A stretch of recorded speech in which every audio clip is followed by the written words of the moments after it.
Во Струмица почнаа подготвителните работи за монтирање на модуларната болница за ковид пациенти. На површина од 600 метри квадратни ќе бидат поставени 36 контејнери за сместување на пациенти со полесна и потешка клиничка слика. Модуларната болница почна да се гради.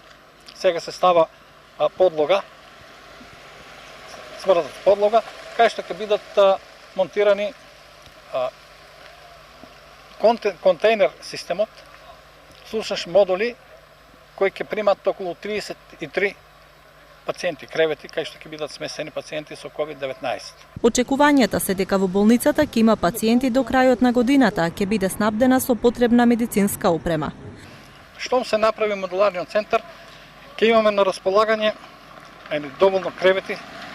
Се надевам дека нема да бидат толку болни пациенти кои што ќе имат потреба уште од тоа. Инфективното оделение заедно со модуларната болница ќе ги прими сите пациенти кои што имат потреба од лекување на COVID-19. Во регионот има околу 570 активни случаи на COVID-19, а 70 досега починале.